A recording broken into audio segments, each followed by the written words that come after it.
چھوٹے شاہ جی، دانین نام ہے اس کا۔ اس گاؤں کے مچھوارے مقبول صادق کی بیٹی ہے۔ ماں بس کھیتی باڑی کرتی ہے اور باپ مچھلیاں بیچتا ہے۔ پڑھائی کے لیے اب شہر جا رہی ہے۔ وہ بس 2 دن میں ہی اس کے بارے میں سب کچھ پتہ لگا چکا تھا۔ وہ تو حیران اس بات پر ہوا تھا کہ کوئی لڑکی شہر بھی پڑھنے جاتی تھی۔ پہلی بار شاہ خاندان سے باہر کوئی لڑکی باہر پڑھنے گئی تھی۔ ضرور یہ بات اماں بیگم کو نہیں پتہ ہوگی، ورنہ وہ ہرگز کسی لڑکی کو شہر پڑھنے کے لیے نہ بھیجتی۔ آخر وہ اس گاؤں کے سردار کی بیوی ہیں، اس عہدے کا ضرور فائدہ اٹھاتی، لیکن اچھا ہی ہے کہ ان کو نہیں پتہ چلا۔ چھوٹے شاہ جی، آج 4 بجے کی ٹرین میں وہ شہر جا رہی ہے۔ اور زاویار کے چہرے کا رنگ ایک دم اڑ ہی گیا۔ 4 بجے؟ جب گھڑی پر وقت دیکھا تو 3:40 بج رہے تھے۔ یعنی وہ آج جا رہی ہے۔ ابھی تو وہ اس کے بارے میں معلومات حاصل کر کے کچھ مانگنے والا تھا، لیکن یہاں کیا ہو رہا تھا؟ وہ تو شہر جا رہی تھی۔ یکدم اس نے گاڑی نکالنے کا حکم دیا اور لمبے لمبے قدم بھرتے ہوئے سیڑھیوں سے اتر رہا تھا، جب اس کا سامنا کائنات شاہ سے ہوا۔ پتر، کدھر جا رہا ہے؟ آج جنت آنے والی ہے، تو کہیں نہیں جا سکتا۔ مگر وہ انسنی کرتے ہوئے آگے کی طرف دوڑ چکا تھا۔ اسے کیا ہو گیا؟ ایسی کون سی بات ہو گئی جو میری یہ بات کو نظر انداز کر رہا ہے؟ ان کے چہرے پر پریشانی کے بادل آ چکے تھے۔ اماں، تو ابا کا بہت زیادہ خیال رکھنا، اور ابا، تم شام میں ہی جانا مچھلیاں بیچنے۔ خبردار، تم صبح اس گرمی میں گئے تو۔ وہ اب اسٹیشن پہ کھڑی ان لوگوں کو سمجھا رہی تھی۔ میری دھی، تو جا کر ڈاکٹر بن کر اچھا پڑھ، تو پھر ہم سے مشکل کے وقت ختم ہو جائیں گے۔ کلثوم نے اسے گلے سے لگا کر ماتھے پر بوسہ دیا۔ میری دھی، تو جلدی سے آ جا، تیرے ابا تجھے بہت یاد کریں گے۔ بس جلدی سے آ جانا۔ پڑھ کر وہ ہکلا کر اپنی بات مکمل کر چکے تھے۔ تو بھولنا نہیں، تیری سہیلی میں ہوں۔ خبردار، تو نے شہر میں جا کے کسی لڑکی کو اپنا دوست بنایا۔ غزل کو تو بس اپنی ہی فکر تھی، کہیں اس کی جگہ کوئی اور نہ لے لے۔ جھلی ہو گئی ہے، تیری جگہ کوئی بھی نہیں لے سکتا، تو سب سے اوپر ہے۔ وہ اب سب سے مل کر سامنے اٹھ کر ٹرین کے اندر جانے لگی۔ ٹرین نکلنے میں بس 5 منٹ رہ گئے تھے۔ وہ اب دروازے پر کھڑی ان سب کو دیکھ رہی تھی۔ آنکھوں میں بے شمار آنسو تھے۔ وہ پہلی بار ان سے دور جا رہی تھی، بہت دور۔ وہ اکیلے سفر نہیں کیا کرتی تھی، لیکن یہ سفر تو اسے اکیلے کرنا تھا، اور اس سفر نے ہی اس کی زندگی تبدیل کر دی تھی۔ چھوٹے شاہ جی، ہمیں اسٹیشن پہنچتے ہوئے کم سے کم 30 منٹ لگ جائیں گے، اور اب تو بس 5 منٹ بچے ہیں۔ وہ گاڑی کو اسپیڈ سے چلا رہا تھا۔ اس کا پہنچنا ناممکن تھا، لیکن اسے ہمت کرنی تھی۔ بعد میں یہ پچھتاوا نہ ہوتا کہ اس نے کوشش بھی نہ کی۔ مگر دل میں ہزار اندیشوں نے جگہ لے ہی لی تھی۔ دل پتہ نہیں کیوں کسی انہونی کے ہونے کا پیغام دے رہا تھا۔ اس نے اپنی رفتار اور بڑھا دی۔ برابر بیٹھا وزیر تو بس اپنی جان کی دعائیں ہی مانگ رہا تھا، کیونکہ جس طرح وہ گاڑی چلا رہا تھا، اگر زندہ بچتا تو مزار پر جا کر چادر چڑھائے گا، وہ دل میں سوچ رہا تھا۔ اماں، تو خیال رکھنا اپنا اور بابا کا بھی، اور غزل، تو پڑھائی پر دھیان دینا۔ خبردار، تو نے پڑھائی چھوڑی تو۔ ارے میری ماں، تمہارے ڈر میں کرتی ہوں نا، تمہارے جتنی لائق نہیں ہوں، مگر تھوڑا بہت تو مجھے بھی آتا ہے۔ وہ اب سب سے الوداعی کلام کہہ رہی تھی۔ وہاں پر موجود سب کی آنکھوں میں آنسو تھے۔ ارے تو کیوں رو رہا ہے؟ تیری خواہش ہی تھی نا کہ بیٹی کو ڈاکٹر بنانا، تو اب وہ جا رہی ہے تو کیوں رو رہا ہے؟ وہاں پر سب لوگ ہی رو رہے تھے۔ اپنے چاند کے ٹکڑے کو خود سے الگ کرنا بہت مشکل ہے۔ یہاں شہر جانے والی ٹرین کب نکلنے والی ہے؟ وہ اسٹیشن پہنچ چکا تھا، اب ادھر ادھر دیکھ رہا تھا۔ جہاں پر 2 ٹرین کھڑی تھی، اسے تھوڑا سا سکون ملا تھا، مگر اگلے ہی پل وہ سکون بھی چھین لیا گیا تھا، جب اسے پتہ چلا کہ وہ ٹرین تو 10 منٹ پہلے ہی نکل چکی، اور زاویار شاہ کو لگا وہ اپنی زندگی میں سب کچھ کھو چکا ہے۔ ابھی تو اپنے دل کی بات اس لڑکی کو بتانا چاہتا تھا، ابھی تو وہ اس لڑکی کو اس کی اہمیت اس کی زندگی میں بتانا چاہتا تھا، ابھی تو وہ اس کے ساتھ زندگی جینا چاہتا تھا۔ وہ خوش تھا کہ وہ پڑھنے جا رہی ہے، مگر وہ ایک بار اس سے ملنا چاہتا تھا، بس ایک بار۔ وہ اس سے اپنی دل کی بات بتانا چاہتا تھا۔ وہ اسے یہ بتانا چاہتا تھا کہ وہ اس کی زندگی بھر انتظار کرے گا۔ وہ بھلا ہی پڑھائی کر کے واپس آ جائے، وہ بھلا ہی ڈاکٹر بن کر واپس آ جائے، وہ اس کا انتظار کرے گا۔ مگر یہاں تو وقت نے اس سے سب کچھ چھین لیا۔ مگر زاویار شاہ بھی کبھی بھی ہمت نہیں ہارتا تھا۔ وہ لڑکی میری محبت ہے، اور میں اس کا انتظار کروں گا۔ کچھ دیر پہلے جو اس کی آنکھوں میں چمک بجھ گئی تھی، وہ یکدم جل اٹھی۔ وہ اس بات سے بے خبر تھا کہ زندگی نے تو ان کی زندگی کو الگ ہی مقام پر لے جانا تھا۔ وہ پرسکون ہو کر سفر کر رہی تھی، اپنے مستقبل سے بے فکر ہو کر۔ وہ اسٹیشن سے واپسی کا راستہ طے کر رہا تھا، آگے کے طوفانوں سے بے خبر۔ وہ اپنی زندگی کو اور بدتر کر رہا تھا، آگے کے خوشگوار لمحوں سے بے خبر ہو کر۔ تینوں کی زندگی بدلنے والی تھی، تینوں کی زندگی الگ موڑ لینے والی تھی، مگر تینوں ہی بے خبر تھے۔ 4 گھنٹے کے سفر کے بعد ٹرین شہر کے اسٹیشن پر جا رکی۔ راستہ اتنا لمبا تھا کہ وہ تھک گئی تھی۔ جب سامان کو دیکھا تو وہ سن ہی ہو گئی تھی۔ اس کا ایک بیگ اسے نہیں مل رہا تھا۔ وہ سو گئی تھی اور شاید اس کے سونے کا کسی نے فائدہ اٹھا لیا تھا۔ یا اللہ سائیں، میرا بیگ یہیں تو رکھا تھا، میں نے سونے سے پہلے۔ اسی کے سامنے والی کرسی پر ایک ادھیڑ عمر بیٹھی تھی۔ خالہ خالہ، وہ میرا بیگ یہاں پر آپ نے دیکھا ہے کیا؟ وہ تو بالکل ہی پریشان ہو گئی تھی۔ ایک تو نیا شہر، اوپر سے شہر میں قدم رکھتے ہی اس کا نقصان ہو گیا، کسی نے اٹھا لیا ہوگا۔ یہاں پر ایسا ہوتا رہتا ہے، تمہیں نہیں پتا؟ اور اس کی آنکھوں میں آنسو بھرنے لگے تھے۔ میں یہاں پر نہیں ہوں، مجھے ان سب کا کچھ معلوم نہیں۔ اس کی آواز حلق میں اٹک رہی تھی۔ وہ اب کیا کرے گی؟ وہ بیگ جس میں اس کے پیسے اور ڈاکومنٹس تھے، اور بغیر ڈاکومنٹس کے وہ یہاں پر کیا دکھائے گی؟ اور سب سے بڑی بات، پیسوں کے بغیر وہ یہاں پر کیسے رہے گی؟ ابھی وہ رونے کو ہی تھی جب اس کے قریب سے آواز آئی، آپ دانین مقبول ہیں؟ اس نے آواز پر سر اٹھا کر دیکھا تو ایک لڑکا کھڑا تھا جس کے ہاتھ میں اس کا بیگ تھا، اور دانی کی تو جیسے سانسوں میں سانس آئی تھی۔ یہ بیگ میرا ہے، میرا ہے، یہ میرا بیگ ہے۔ وہ ایک دم بیگ کو چپٹتے ہوئے بیگ کھول کر چیک کر رہی تھی۔ سب کچھ ویسا ہی تھا۔ یا اللہ سائیں، تیرا لاکھ لاکھ شکر ہے۔ اس نے شکر کا سانس لیا۔ او تیری، یہ کیسے ہوا؟ سامنے بیٹھی عورت تو حیران ہی تھی، آج تک چوری ہوئی چیزوں کو واپس آتے ہوئے نہیں دیکھا تھا۔ وہ اسی حیران آنکھوں سے اس لڑکے کو دیکھ رہی تھی۔ اماں ایسے مت دیکھو، میری ایک گرل فرینڈ ہے، وہ میرا قتل کر دے گی۔ ابے ہٹ، خدا کا خوف کر، میں تو دیکھ رہی ہوں کہ یہ بیگ کہاں سے ملا، اور تم مجھے ایسے سمجھتے ہو؟ میرے پوتے تمہاری عمر کے ہیں اور یہ مجھے ایسا سمجھتا ہے؟ وہ دوپٹہ منہ پر لیتے ہوئے خفگی سے کہہ رہی تھی۔ ہاں تو دیکھ کیسے رہی ہو نا، بندہ تو غلط مطلب نکالے گا۔ اور اس عورت نے کھا جانے والی نظر اس لڑکے پر ڈالی۔ بھائی بہت شکریہ آپ کا۔ ابھی آگے ان دونوں کی بحث بڑھتی جب بیچ میں دانی بول پڑی، آپ نہیں جانتے آپ نے میری کتنی بڑی مشکل حل کی کر دی۔ بہت شکریہ آپ کا بھائی، وہ سچ میں بہت خوش تھی۔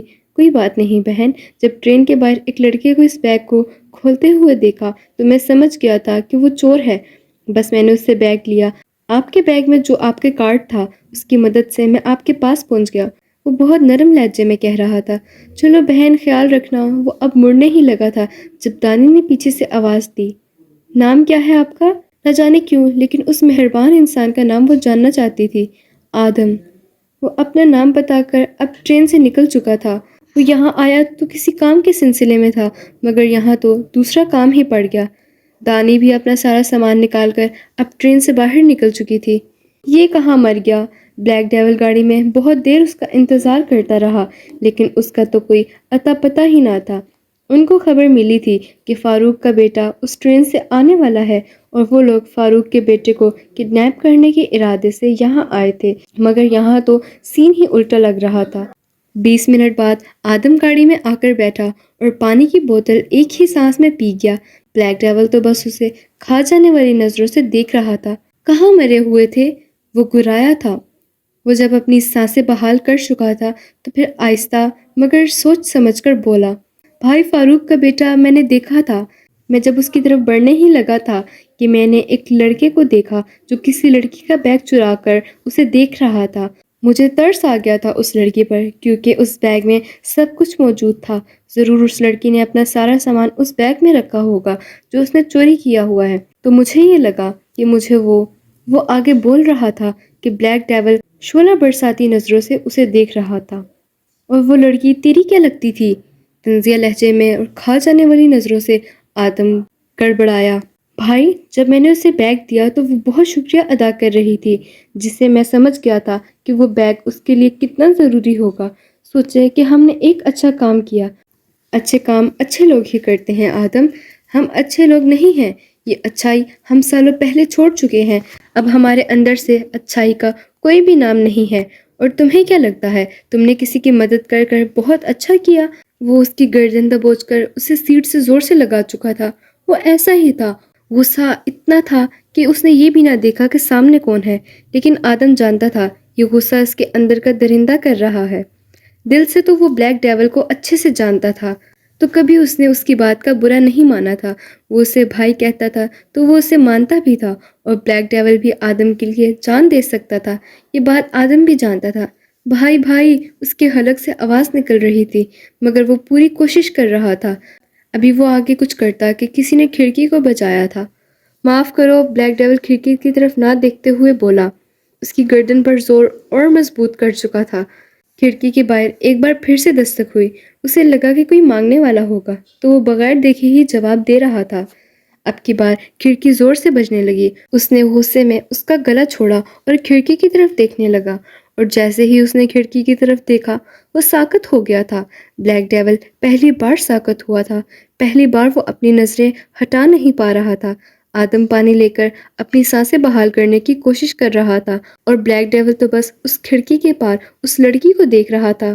وہ خیالی دنیا سے تو تب واپس آیا جب ایک بار پھر کھڑکی بجنے لگی۔ اس نے کھڑکی نیچے کی تو لڑکی کی آنکھیں بھی حیرت سے کھل گئی۔ جس نے تھوڑی دیر پہلے اس کی مدد کی تھی وہ اس کے برابر والی سیٹ پر بیٹھا ہوا تھا۔ آدم بھائی، دانی بغیر اس لڑکے کو دیکھے آدم کو پکار چکی تھی۔ آدم نے بھی جب سر اس کی طرف کیا تو اس لڑکی کو دیکھ کر پہلے تو حیران ہوا، پھر پریشان۔ البتہ بلیک ڈیول کے تاثر بالکل نارمل تھے۔ بھائی یہ ابھی آدم وضاحت دیتا کہ دانی بیچ میں ہی بول پڑی۔ یہ بھائی آپ کے ہیں؟ وہ خوشی سے کہہ رہی تھی۔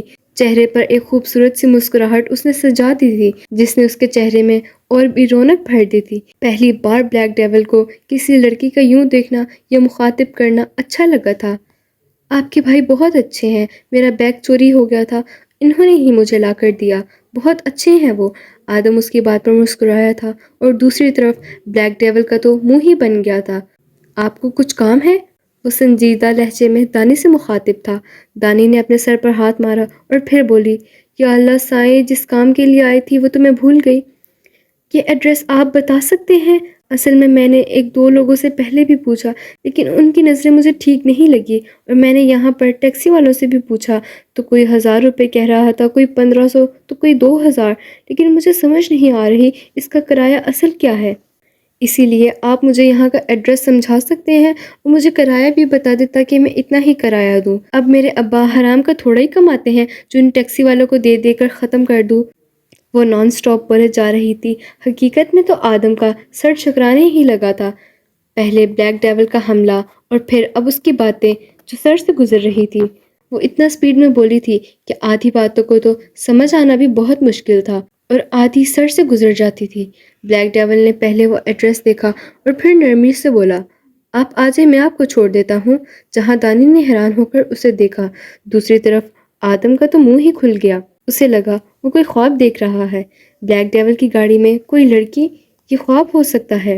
نہیں، آپ کو زحمت ہوگی، آپ مجھے ایڈریس دیکھے بی بی، جس طرف آپ جا رہی ہیں ہم بھی اسی طرف جا رہے ہیں، چلنا ہے تو چلیں، ورنہ یہاں کا کرایہ 2000 سے کم نہیں ہوتا، اور کم سے کم 1000، اور اگر آپ کے ابا کے پاس حرام کا پیسہ ہے تو ان ٹیکسی ڈرائیورز پر لٹاتی جائیں۔ وہ سنجیدہ اسپاٹ لہجے میں کہہ کر کھڑکی بند کرنے ہی لگا تھا جب دانی بیچ میں بول پڑی، ویسے تو میں نہیں آتی، مگر آدم بھائی اتنے اچھے ہیں، اور آپ آدم بھائی کے بھائی ہیں تو آپ بھی اچھے ہی ہوں گے، تو میں آ جاتی ہوں۔ اور بلیک ڈیول کو تو جیسے مرچیں ہی لگ گئی۔ وہ لڑکی اس پر بھروسہ کر رہی تھی۔ وہ لڑکی کس کے نام پر بھروسہ کر رہی تھی؟ آدم کے نام پر۔ اسے آدم اس وقت زہر لگ رہا تھا۔ اس کا بس نہیں چل رہا تھا کہ وہ گن میں موجود ساری گولیاں آدم کے سینے میں اتار دے۔ آدم جو دان نکال کر دانی سے باتیں کر رہا تھا، اگلے ہی پل جب نظر بلیک ڈیول کی شعلہ برساتی آنکھوں پر پڑی تو اس کے منہ پر تو جیسے تالا ہی لگ گیا۔ اس وقت وہ دونوں کہیں سے بھی مافیا والے نہیں لگ رہے تھے۔ اس وقت تو وہ بلیک ڈیول دور کی بات گنڈا بھی نہیں لگ رہا تھا۔ اللہ اللہ کر کر بالآخر اپنی منزل کو وہ لوگ پہنچے تھے۔ دانین نے دروازہ کھول کر ہاسٹل کو آنکھیں چھوٹی کر کے دیکھا۔ دیکھ تو بلیک ڈیول بھی رہا تھا۔ وہ گرلز ہاسٹل تھا، مگر اسی کے بالکل درمیان میں بوائز ہاسٹل بھی موجود تھا، اور وہاں پر کس طرح کے لڑکے تھے یہ آدم اور بلیک ڈیول سے بہتر کون جانتا تھا۔ ویسی لڑکی تمہیں اور کوئی ہاسٹل نہیں ملا تھا؟ وہ کہے بغیر نہ رک پایا۔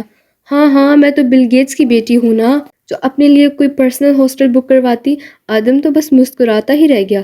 وہ بلیک ڈیول کو ایسے جواب دے رہی تھی جیسے وہ اس کے پھپھو کا بیٹا ہو جس کے سامنے لوگ بولنے سے بھی ڈرتے ہیں۔ وہ کتنے دلیر بن کر اس کا جواب دے رہی تھی۔ ہاں، وہ لڑکیوں کی عزت کرتا تھا، لیکن جب کوئی لڑکی زیادہ بولتی تھی تو وہ پھر عزت کو سائڈ پر رکھتا اور اپنا اصلی روپ دکھاتا۔ مگر یہ لڑکی تو بہت کچھ بول گئی۔ مگر یہاں دیکھیں، بلیک ڈیول بس ہاسٹل کو ہی دیکھے جا رہا تھا۔ ویسے آدم بھائی، یہ کس پہ گیا ہے؟ میرا مطلب ہے امی پر یا ابو پر؟ بلیک ڈیول کے کان کھڑے ہوئے۔ تاثرات نارمل تھے، مگر غصہ اس کی ناک پر آ چکا تھا۔ آدم نہ سمجھی سے اسے دیکھ رہا تھا۔ اب ان کو سمجھنے میں 1 گھنٹہ لگے گا۔ وہ بڑبڑاتے ہوئے آگے کی جانب بڑھ چکی تھی، اور حقیقت یہ تھی کہ اس کی بات آدم کو 1 گھنٹے بعد ہی سمجھ آئی تھی۔ جب سمجھ آئی تو وہ جواب دینے کے لیے آگے بڑھنے ہی لگا تھا جب اسے احساس ہوا وہ تو گاڑی میں بیٹھا ہوا ہے۔ البتہ بلیک ڈیول بالکل خاموش تھا۔ اس کی خاموشی آدم سے برداشت نہیں ہو رہی تھی۔ کیا ہوا ہے بھائی؟ وہ اب کہے بغیر نہ رہ پایا۔ بلیک ڈیول نے ایک لمبی سانس خارج کی، گاڑی روک کر آدم کی طرف چہرہ کر کے پوچھنے لگا، اس کی امی ابو اس کو کھانے میں کیا کھلاتے ہوں گے؟ اور وہ یہ سوال پوچھتے ہوئے آدم کو 10 سالہ بچہ لگ رہا تھا۔ بے اختیار آدم کا قہقہ بلند ہوا۔ اگلے ہی لمحے بلیک ڈیول کا غصہ دیکھ کر وہ اپنی ہنسی ضبط کرتے ہوئے اب سامنے دیکھ رہا تھا۔ بلیک ڈیول کو بھی احساس ہو گیا تھا کہ وہ کچھ زیادہ ہی سوچ رہا ہے۔ سر جھٹک کر ڈرائیونگ پر دھیان دینے لگا، لیکن ذہن میں وہی سوال تھا، آخر اس کے ماں باپ اس کو کھلاتے کیا ہوں گے جو اتنا سپیڈ میں بولتی ہے؟ کیا ہو گیا ہے؟ وہ گاؤں کے بہت ہی قریب تھی جب اس کی گاڑی خراب ہو گئی۔ روبی اب پریشانی سے شیشے کھول کر باہر دیکھنے لگی۔ چھوٹی بیگم صاحبہ، گاڑی میں تھوڑی خرابی ہو گئی ہے، بس تھوڑا ٹائم لگے گا، ڈرائیور سر جھکاتے معذرتانہ انداز میں بتا رہا تھا۔ وہ نرمی سے بولی، آپ آرام سے کریں چاچا، میں باہر ہی ہوں۔ وہ یہ کہہ کر باہر دیکھنے لگی۔ چہرے پر نقاب اسی طرح پہنا ہوا تھا، البتہ آنکھیں ظاہر تھی۔ کسی کو اپنے عشق میں مبتلا کرنے کے لیے اس کی آنکھیں ہی کافی تھی۔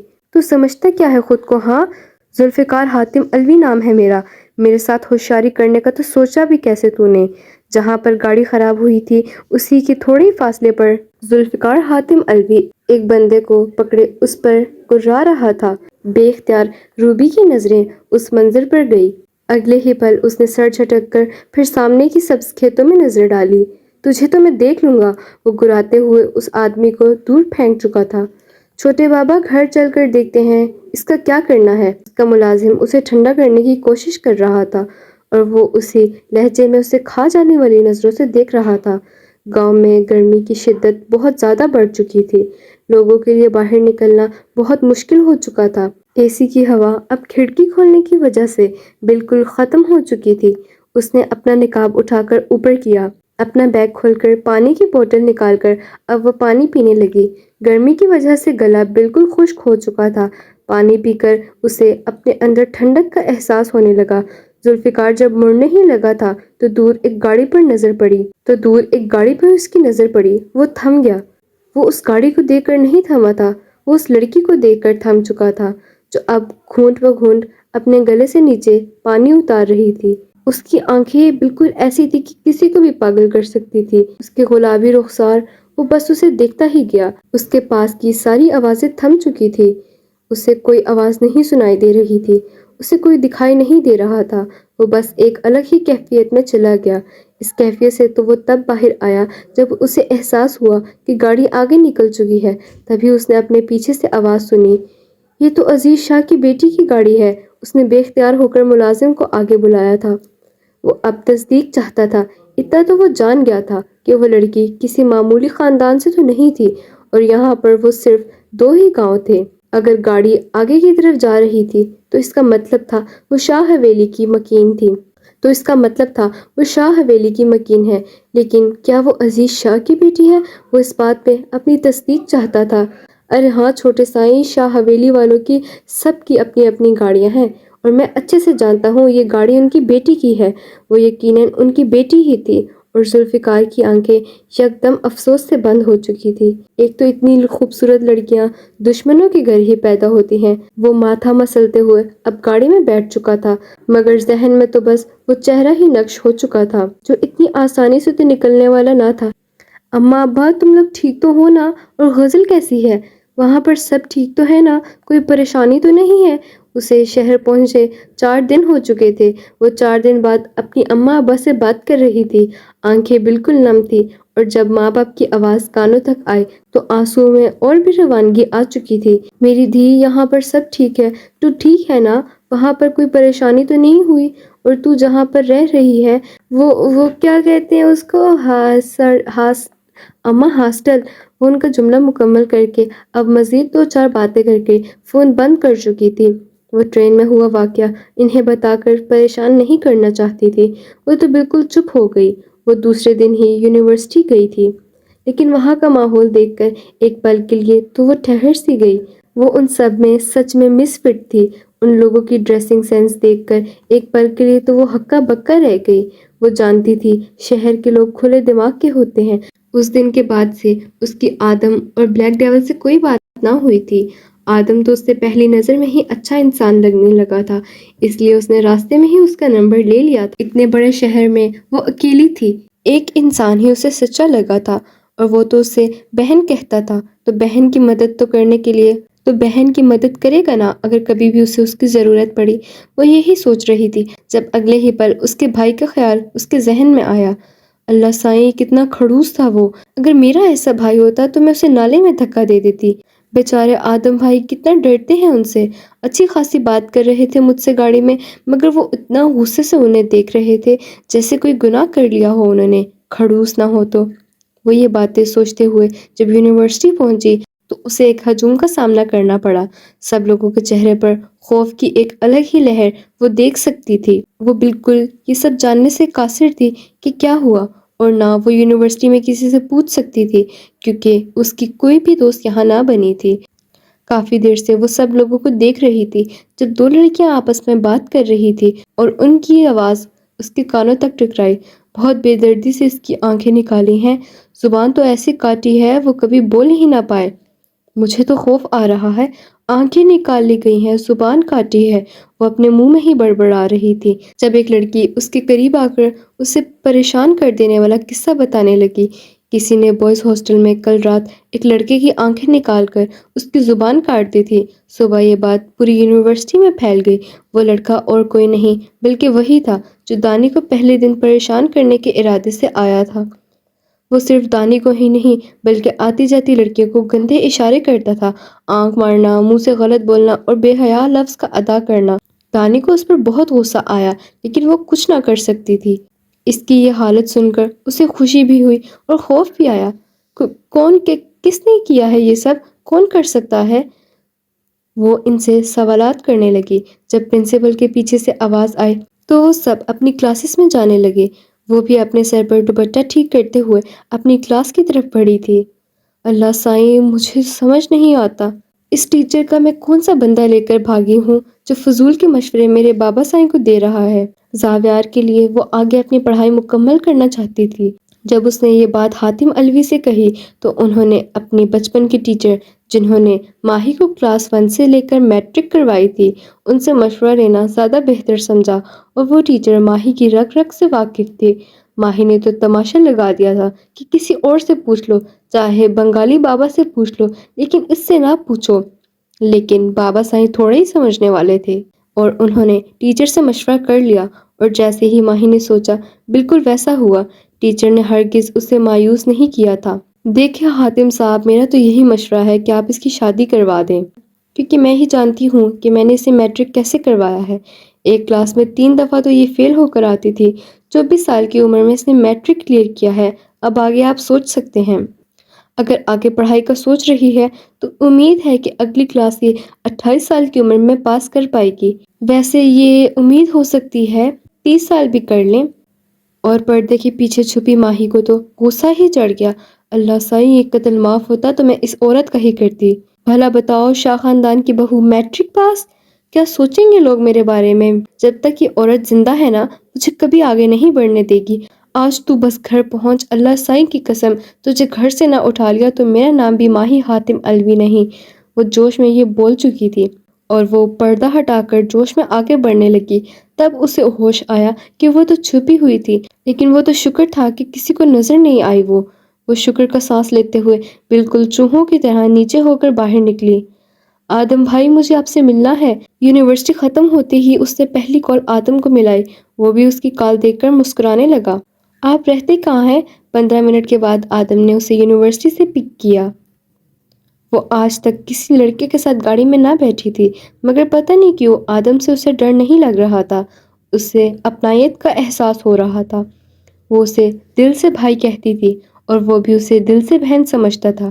دانی کے اس سوال پر وہ گڑبڑا سا گیا، پھر ذرا سنبھل کر بولا، یہی تھوڑا ہی آگے میرا گھر ہے۔ حقیقت تو یہ تھی کہ جہاں ڈیول کا آفس تھا اسی کے اوپر والا کمرہ آدم کا تھا۔ اسی آفس کے 3 کمرے تھے جو آدم کے زیر استعمال تھے۔ جب روز آتی تھی تو ان میں سے ایک کمرہ استعمال کر لیتی تھی، یعنی 2 کمرے آدم کے تھے اور ایک کمرہ روز کا۔ یہ بلیک ڈیول نے ہی انہیں دیا تھا۔ یہ نہیں تھا کہ گھر یا کمرے چھوٹے تھے، بات یہ تھی کہ وہ دانی کے تاثرات سے سمجھ چکا تھا کہ وہ اس کا گھر دیکھنا چاہتی ہے، لیکن اس کے گھر کے اندر جانے سے پہلے آفس سے ہو کر جانا ہوتا ہے، اور وہ اسے ہرگز آفس نہیں لے کر جانا چاہتا تھا۔ اور کافی دشمن ان کے آفس کے پاس ڈیرا جما کر بیٹھے تھے کہ بس کوئی موقع مل جائے اور بلیک ڈیول کا خاتمہ کر دے۔ وہ ہرگز اس لڑکی کو مشکل میں نہیں ڈال سکتا تھا۔ اس نے کسی اور کے گھر کا پتہ بتا دیا اور اس کی توقع کے عین مطابق دانی نے گھر دیکھنے کی خواہش ظاہر کی۔ وہ ضد کرتے ہوئے بہت پیاری لگ رہی تھی۔ اگر اس کی کوئی بہن ہوتی تو وہ بھی بالکل ایسے ہی اس سے ضد کرتی۔ بے اختیار آدم نے اپنے دل میں سوچا، وہ چاہ کر بھی اس لڑکی کو منع نہ کر پایا۔ وہ سخت تھا، مگر وہ بلیک ڈیول جتنا سخت نہ تھا۔ 20 منٹ کے بعد وہ کسی بنگلے کے سامنے کھڑی تھی۔ وہ بنگلہ دیکھ کر ایک پل کے لیے تو دانی ٹھہر گئی۔ اس نے اس طرح کے بنگلے صرف ٹی وی میں ہی دیکھے تھے، اور ٹی وی بھی ان کے گھر موجود نہ تھا۔ گاؤں میں ایک صاحب تھے جن کے پاس ٹی وی تھا اور وہ گاؤں کے امیر انسان کہلاتے تھے۔ وہ غزل کے ساتھ 1-2 بار ٹی وی دیکھنے گئی تھی اور ایسے بنگلے اس نے ٹی وی میں دیکھے تھے۔ سنا تو اس نے حویلی کے بارے میں بہت کچھ تھا، لیکن وہ کبھی حویلی نہیں گئی تھی۔ اس بار اسے کبھی جانے ہی نہیں دیا گیا، لیکن وہ تو حیران رہ گئی۔ یہ آپ لوگوں کا گھر ہے؟ وہ کسی خواب کی کیفیت میں کہہ رہی تھی۔ آدم نے اسبات میں سر ہلایا۔ وہ اب اسے اندر لے کے جا رہا تھا۔ جیسے جیسے وہ اندر جا رہی تھی اس کی آنکھیں پھٹی کی پھٹی رہ گئی۔ اتنا بڑا لون، اس پر تو کافی سبزیاں انسان اگا سکتا ہے، اس نے دل میں سوچا۔ تھوڑا آگے چلتے ہی سوئمنگ پول، یہاں انسان نہا بھی سکتا ہے، اور ہمارے گاؤں میں تو نہانے کے لیے 10 منٹ کا سفر کر کے جانا ہوتا ہے۔ وہ تو دل میں سوچے ہی جا رہی تھی۔ اس کی آنکھ تو حقیقی طور پر تب پھٹی تھی جب اس نے شیر کا بچہ اس پنجرے میں دیکھا۔ وہ تو ڈر ہی گئی۔ دور سے تو اسے وہ بلی کا بچہ لگ رہا تھا، کیوٹ سا، پیارا سا۔ جب اس نے تھوڑا قریب جا کر دیکھا تو حیرت سے اس کی آنکھیں پھٹی کی پھٹی رہ گئی۔ بھلا کون شیر کا بچہ اپنے گھر میں پالتا ہے؟ اس کی تو آواز بھی نہیں نکل رہی تھی، لفظ ٹوٹ کر حلق سے نکل رہے تھے۔ آدم نے مسکرا کر اسے دیکھا، پھر بولا، وہ میرے بھائی ہیں نا، انہیں شیر بہت پسند ہے۔ دانی کا تو منہ ہی کھل گیا۔ بھلا کوئی اپنے گھر میں شیر پالتا ہے؟ کتا سنا تھا، بلی سنا تھا، گاؤں میں تو لوگ گدھے بھی پال لیتے ہیں، لیکن شہر؟ ابھی اس کی حیرت ختم نہیں ہوئی تھی کہ تھوڑے آگے بڑھتے ہی اس گھر کا پچھلا حصہ دیکھ کر اس کا منہ کھل گیا۔ یہاں پر ایک نہیں بلکہ 3 شیر کے بچے تھے۔ دانی نے آدم کا گھبراہٹ میں ہاتھ پکڑ لیا تھا۔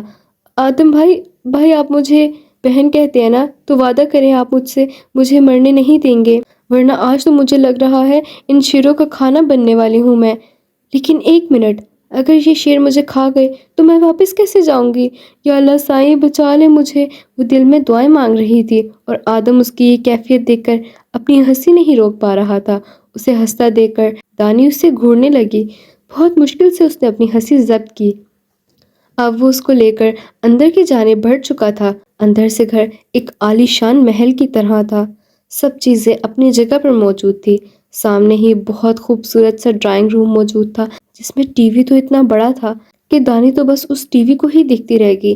ابھی وہ حیرت سے نکلی بھی نہ تھی جب سامنے سے تولیے سے اپنا منہ صاف کرتے ہوئے بلیک ڈیول کو دیکھا۔ اس کے گھر کے دوسرے فلور پر اس کا جم بنا تھا۔ وہ اس ٹائم اکثر جم کرتا تھا، اور اب وہ یقیناً فارغ ہو کر واپس آ رہا تھا۔ جتنی حیران دانی تھی اتنا ہی حیران بلیک ڈیول تھا۔ جس حلیے میں وہ موجود تھا اس کی باڈی نمایاں ہو رہی تھی، جس سے وہ ایک ہینڈسم اور ڈیشنگ انسان لگ رہا تھا۔ دانین نے اپنی نظریں پھیر لی۔ یا اللہ سائیں، آپ کے پاس کپڑے نہیں ہیں کیا؟ وہ منہ بناتے ہوئے کہہ رہی تھی۔ آدم تو بس اپنی ہنسی ضبط کر رہا تھا۔ بلیک ڈیول نے پہلے خود کو دیکھا اور پھر سامنے کھڑی لڑکی کو دیکھا جو صحیح طریقے سے اس کے کندھے تک بھی نہیں آتی تھی، اور جب سے ملی تھی تب سے اتنا بولتی تھی کہ وہ تو پریشان ہی ہو گیا تھا۔ 2 دن سے اس کا سامنا نہیں ہوا تھا تو اسے سکون کا سانس لیا، لیکن شاید سکون کچھ پل کے لیے ہوتا ہے، اور یہی سکون بلیک ڈیول کے نصیب میں صرف 2 دن کے لیے تھا۔ یہ تمہاری آنکھیں بھی خراب ہیں، وہ دانت چباتے ہوئے بولا۔ دانی نے اپنی آنکھوں سے ہاتھ ہٹاتے ہوئے سامنے کھڑے اس ڈیشنگ مرد کو دیکھا اور پھر گھورنے لگی۔ دانین کی آنکھیں ایسی تھی کہ کوئی بھی اس شہر میں ڈوب سکتا تھا۔ گاؤں والوں کا کہنا تھا کہ اس کی آنکھوں میں ایک جادو ہے، کوئی بھی زیادہ دیر تک اس کی آنکھوں میں نہیں دیکھ سکتا، اور اگر دیکھ لے تو اسے اس سے محبت ہو جاتی ہے۔ بلیک ڈیول بھی زیادہ دیر تک اس کی آنکھوں میں نہ دیکھ پایا، یکدم اپنی نظر دوسری طرف پھیر لی۔ دانی بھی گڑبڑا گئی، یقیناً وہ اس کے شارٹ اور شرٹ کو دیکھ رہی تھی جس سے اس کی باڈی نمایاں ہو رہی تھی۔ اس نے وائٹ کلر کی شرٹ پہنی ہوئی تھی اور پسینے کی وجہ سے وہ شرٹ بھیگ چکی تھی۔ اس وقت اس کا جسم نمایاں ہو چکا تھا اور یہی بات دانی کو ناپسند تھی۔ کیوں آئے ہو یہاں؟ اور وہ بھی اس آفت کو لے کے۔ دانی اب صوفے پر جا کر بیٹھ چکی تھی۔ آدم کچن کی طرف آیا تھا جہاں بلیک ڈیول نے اسے بلایا تھا۔ وہ سرگوشی میں مگر غصے میں کہہ رہا تھا، بھائی کیا کرتا، وہ ضد کر رہی تھی، میرا گھر دیکھنا چاہتی تھی، اگر اپنا گھر دکھا دیتا تو جانتے ہیں کیا ہوتا، اس لیے میں اسے یہاں لے آیا۔ اس وقت آدم نے اپنے چہرے پر دنیا بھر کی معصومیت سجا لی تھی۔ اگر کوئی اسے دیکھتا تو اس سے زیادہ معصوم کوئی نہ لگتا۔ ایک پل کے لیے تو بلیک ڈیول بھی اسے دیکھتا رہ گیا۔ آدم یہ آخری بار ہے، وہ دانت چباتے ہوئے بول رہا تھا۔ جی بھائی آپ بے فکر رہیں۔ وہ اس بات میں سر ہلاتے ہوئے دانی کے لیے جوس بنا رہا تھا۔ یہ چلتی نہیں ہے، بس اسے شو کروانے کے لیے رکھی ہوئی ہے۔ وہ اپنے کمرے کی جانب بڑھ رہا تھا جب دانی کی بات پر یکدم پیچھے مڑا۔ دانی ٹانگ پر ٹانگ رکھے اس کی چیزوں کا مذاق اڑا رہی تھی۔ اس سے پیارا گھوڑا تو ہمارے گاؤں کے میلے سے ملتا ہے، 200 کا ملتا ہے لیکن 150 کے دے دیتے ہیں، ویسے آپ نے کتنے کا لیا ہے؟ وہ اب بات مکمل کر کے اس کی طرف متوجہ ہوئی۔ اپنی چیزوں کی یوں توہین ہوتا دیکھ کر اسے اندر سے تکلیف ہوئی۔ وہ دوسری طرف سے گھوم کر اس کے سامنے آ بیٹھا۔ اب اس کے سوال کا جواب دینے کا وقت تھا۔ کس گھوڑے کی بات کر رہی ہو؟ وہ ٹانگ پر ٹانگ رکھے پرسکون لہجے میں کہہ رہا تھا۔ یہ کالا والا۔ وہ مزے سے کہی جا رہی تھی۔ اس کا منہ حیرت سے اس وقت کھلا جب اسے اس کی قیمت پتہ چلی۔ 70 لاکھ کا ہے یہ۔ اور دانی کے سر پر تو جیسے کسی نے دھماکہ کر دیا۔ 70 لاکھ؟ ابھی اس پر ایک دھماکہ ہوا تھا، اور یہاں پر جتنے بھی شو پیس تم دیکھ رہی ہو یہ کروڑوں کے ہیں۔ اور دانی کو لگا وہ اس وقت بے ہوش ہو جائے گی۔ یہ شو پیس جو ہزاروں میں کوئی نہ خریدے، اس بندے نے کروڑوں میں خریدے ہیں۔ وہ تو بالکل ہکا بکا رہ گئی۔ اور وہ ٹی وی چلتی ہے؟ اور جس ٹی وی کی تم بات کر رہی ہو نا، وہ ٹی وی 15 لاکھ کی ہے۔ دانی مکمل صوفے پر ڈھیس ہی گئی تھی۔ جتنے پیسوں میں آپ نے یہ سب خریدا ہے نا، اتنے پیسوں میں تو ہمارا پورا گاؤں شہر بن سکتا ہے۔ اسے حیرت سے واپس آنے میں 15 منٹ لگے تھے جب وہ مکمل خود کو سنبھال چکی تھی۔ بلیک ڈیول نے آنکھیں چھوٹی کر کے اسے دیکھا۔ وہ سچ میں بہت معصوم تھی یا پھر بن رہی تھی۔ وہ پہلی بار کسی کو سمجھنے سے قاصر تھا، لیکن اس لڑکی کی باتیں اسے طیش میں مبتلا کر دیتی تھی۔ اس لڑکی میں ہمت تھی جو اتنی دلیری سے اس کا سامنا کیے ہوئے اس کی چیزوں کی برائیاں کر رہی تھی، لیکن اس لڑکی میں کچھ الگ تھا، بہت الگ۔ تبھی بلیک ڈیول انہی سوچوں میں تھا جب کچھ چیزیں گرنے کی آواز آئی۔ اس کے کروڑوں کے شو پیس اب زمین پہ ٹکڑے ٹکڑے ہو چکے تھے، اور یہ ساری مہربانی تھی دانین مقبول صادق کی۔ آج کا یہ پارٹ یہیں تک ہے۔ اگر آپ کو یہ ناول اچھا لگا ہو تو چینل کو لائک، شیئر، سبسکرائب لازمی کیجیے گا۔